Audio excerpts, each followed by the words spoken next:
তোমাদের অনেক সময় পরীক্ষায় আসে না যে তোমার মুদ্রা ধাতু কাকে বলা হয়? তো তোমরা যদি না জেনে থাকো তাহলে জেনে রাখো যে তিনটা মৌল আছে যেগুলোকে কিনা আমরা মুদ্রা ধাতু বলি, ঠিক আছে? তো তিনটি মৌলকে মুদ্রা ধাতু বলা হয়, সেগুলো কি কি অনেকে জানো অনেকে জানো না। তো মুদ্রা ধাতু হচ্ছে তোমার কপার, সিলভার আর হচ্ছে তোমার গোল্ড। এই যেটা হচ্ছে তোমার কপারের সংকেত, এটা হচ্ছে তোমার গোল্ড এজি, আর এটা হচ্ছে তোমার কপার সিলভার গোল্ড, ঠিক আছে? আর এটা হচ্ছে তোমার এইউ মানে গোল্ড। আচ্ছা, তো এগুলো কত নাম্বার গ্রুপে তা কি তোমরা জানো? তোমরা যদি এখানে দেখো,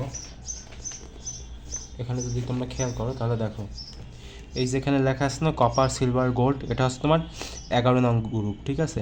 এখানে দেওয়া নাই কিন্তু তোমরা একটু গুণে বের করে নিতে পারবা, যেটা হচ্ছে 11 নম্বর গ্রুপের মৌল এই তিনটা, কপার সিলভার এবং গোল্ড, ঠিক আছে?